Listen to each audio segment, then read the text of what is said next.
कक्षक, कक्षा के बाहर इलेक्ट्रॉनों का बादल बन जाता है, इसे कक्षक कहा जाता है।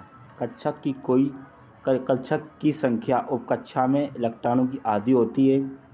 एक कक्षक में अधिकतम 2 इलेक्ट्रॉन हो सकते हैं। कक्षक में इलेक्ट्रॉन हुड के नियम के अनुसार भरते हैं।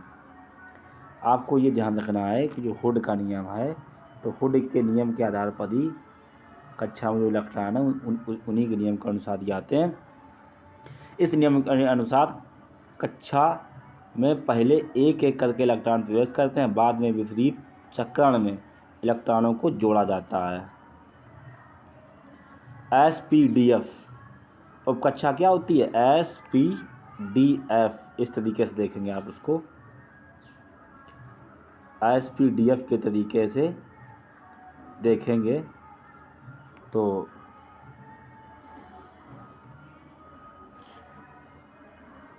S2P6D10F14 चक्रण में इलेक्ट्रॉन आते हैं, एक ऊपर एक नीचे, एक ऊपर एक नीचे, इस तरीके से आप देख सकते हैं। ये बताते हैं कक्षा के S2L8 SPM18 SPDN32 SPDF इस तरीके से आप देख सकते हैं, ऐसे करके। अंतिम कक्षा के लिए कक्षक निर्माण अंतिम उपकक्षा के लिए कक्षक निर्माण किया जाता है। अफबाऊ का नियम। अफबाऊ जर्मन शब्द है जिसका अर्थ रचना करना। तत्वों के इलेक्ट्रॉनिक विन्यास को बनाना ही अफबाऊ का नियम है। तत्वों के इलेक्ट्रॉनिक विन्यास को बनाना ही अफबाऊ का नियम है। ये इम्पोर्टेंट है, आप ध्यान दीजिएगा इस पर। 1s 2s 2p 3s 3p 3d 4s 4p 4d 4s 5s 5p 6d कुछ इस प्रकार से। अफबाऊ नियम के अनुसार कुछ तत्वों का इलेक्ट्रॉनिक विन्यास। Hydrogen 1s1, helium 1s2, lithium 1s2 2s1, बेलेनियम 1s2 2s2, boron 1s2 2s2 2p1 कुछ इस प्रकार से है। इस तरीके से इलेक्ट्रॉन आते हैं 1s 2s 2p इस तरीके से आप देख सकते हैं। ये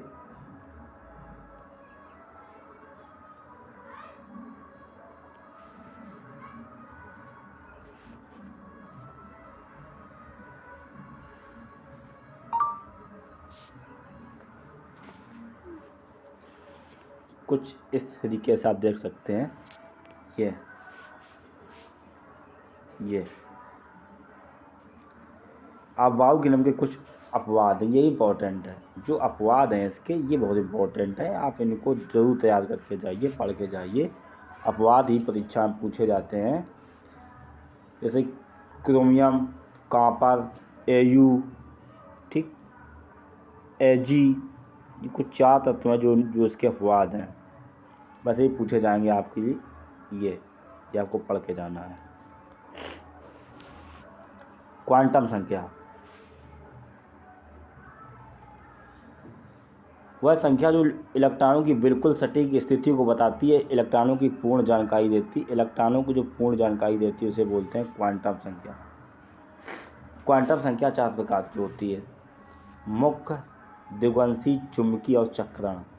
मुख्य क्वांटम संख्या यह इलेक्ट्रॉन की कक्षा को दर्शाता है, नाभिक में दूरी और ऊर्जा के स्तर को। n 1 2 3 4। द्विगुणित ये होता है L SPDF, यानी L बराबर n-1। ये आपको इम्पोर्टेंट है, L बराबर n-1, ये ध्यान रखना है आपको, बहुत इम्पोर्टेंट है। जैसे पिछले वाले में मुख्य क्वांटम संख्या में n बराबर क्या है 1 2 3, क्या है 1 2 3 है, इस तरीके से 1 2 3 4 ऐसे।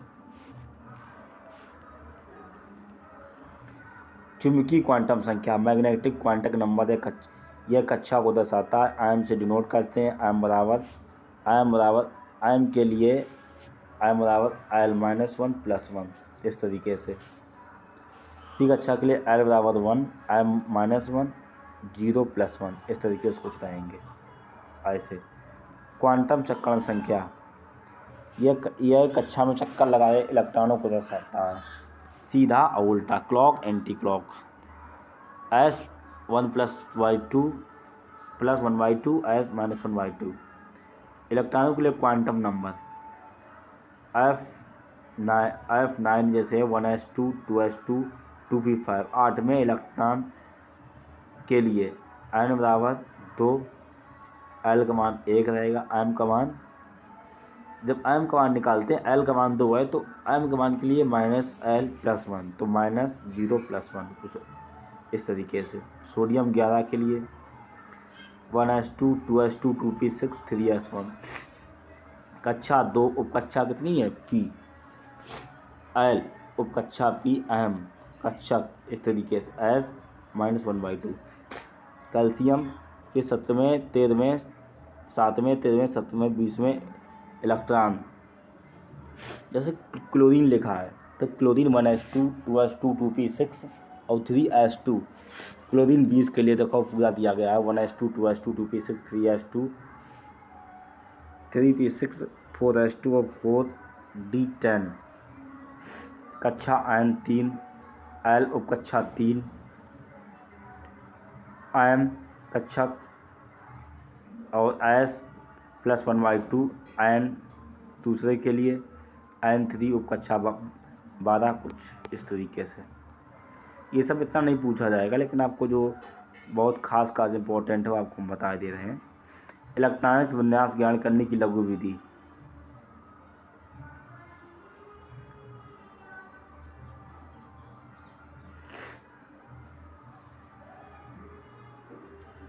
Hydrogen 2s, nitrogen 3s, argon 4s, ऐसे टिनान 6s। हाइजेंस की अनिश्चितता का सिद्धांत, इसके अनुसार गतिशील इलेक्ट्रॉन का वेग और स्थिति दोनों ठीक एक साथ ज्ञात नहीं कर सकते हैं। डी ब्राउली, ये इंपॉर्टेंट है, डी ब्राउली है, हाइजेन है, जैसे डी ब्राउली का सिद्धांत। इसके अनुसार इलेक्ट्रॉन के कण और प्रकृति दोनों की प्रकृति देखी जा सकती है।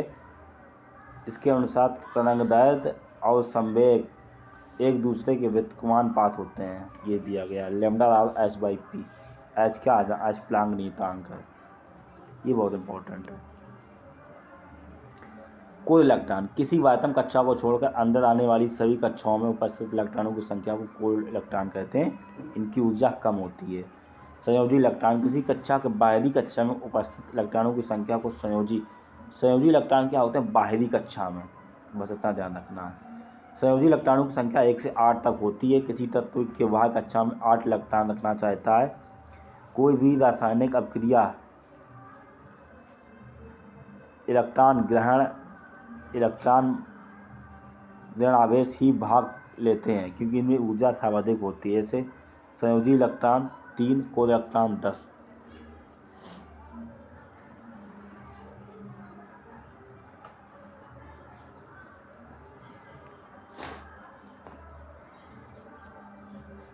संयोजी इलेक्ट्रॉन के आधार पर हम किसी तत्व के वर्ग का निर्धारण करते हैं। किसी तत्व का अंतिम इलेक्ट्रॉन S या P उपकक्षा में है तो वह ग्रुप A का तत्व होगा। Oxygen 8 1s2 2s2 2p4 group A। Sodium 11 1s2 2s2 2p6 3s1 group A। यानी S और P है तो ग्रुप A में आएगा। किसी कक्षा का अंतिम इलेक्ट्रॉन D या F में है तो वह B वाले ग्रुप में आएगा। जैसे Fe26 Ar 1s2 3d6 B group में है। सबसे आखिरी कक्षा को valence shell of ultimate shell कहा जाता है। सबसे आखिरी कक्षा को। अंतिम दूसरी कक्षा को पेन्यूल्टीमेट शेल कहा जाता है। अंतिम तीसरी कक्षा को पेन्यूल्टीमेट शेल कहा जाता है। कुछ इस प्रकार से देख लीजिएगा।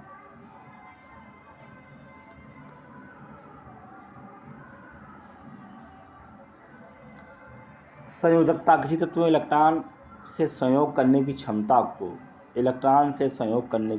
क्या बोलते हैं, संयोजकता बोलते हैं। संयोजी इलेक्ट्रॉन। संयोजी इलेक्ट्रॉन 1 2 3 4 हो सकते हैं। संयोजकता बराबर संयोजी इलेक्ट्रॉन। एल्युमिनियम 13 2 8 3। संयोजी इलेक्ट्रॉन जो बाद वाले होते हैं उनको बोलते हैं, बाद में 3 है 3 रहेगा। इसमें कितना है, Mg में 2 रहेगा। मैग्नीशियम में 1 है तो उसकी संयोजकता कितनी रहेगी, 1। यानी बाहरी इलेक्ट्रॉन ही संयोजकता कहलाता है। यदि संयोजी इलेक्ट्रॉन 5 6 8 है तो संयोजकता 8 होगी। देखो 1 2 3 4 है तो संयोजकता बराबर संयोजी इलेक्ट्रॉन। और यदि संयोजी इलेक्ट्रॉन 5 6 8 है तो संयोजकता 8 माइनस संयोजी इलेक्ट्रॉन। देखिए किस प्रकार से, जैसे ऑक्सीजन का 8, संयोजी इलेक्ट्रॉन 6 है, ठीक। तो संयोजकता जब निकालेंगे तो 8 में से ही लास्ट वाले संयोजी इलेक्ट्रॉन को घटाया जाएगा। निकालने के लिए संयोजकता निकाली जाएगी जब इसकी, तो 8 माइनस 6 बराबर 2 आएगी। जैसे नियॉन 10, संयोजी इलेक्ट्रॉन कितना है लास्ट में 8 है, तो संयोजकता निकालने के लिए 8 माइनस संयोजी इलेक्ट्रॉन कितना है 8 है तो 0 हो जाएगी। क्लोरीन की 7 है संयोजी इलेक्ट्रॉन, तो उसके कितनी आएगी संयोजकता 8 माइनस 7 1 आ जाएगी। तत्व कार्बन 2 6 को 2 संयोजी इलेक्ट्रॉन 4, संयोजकता कितनी 4 आएगी। इस तरीके से आप देख सकते हैं। ऑक्टेनल रूल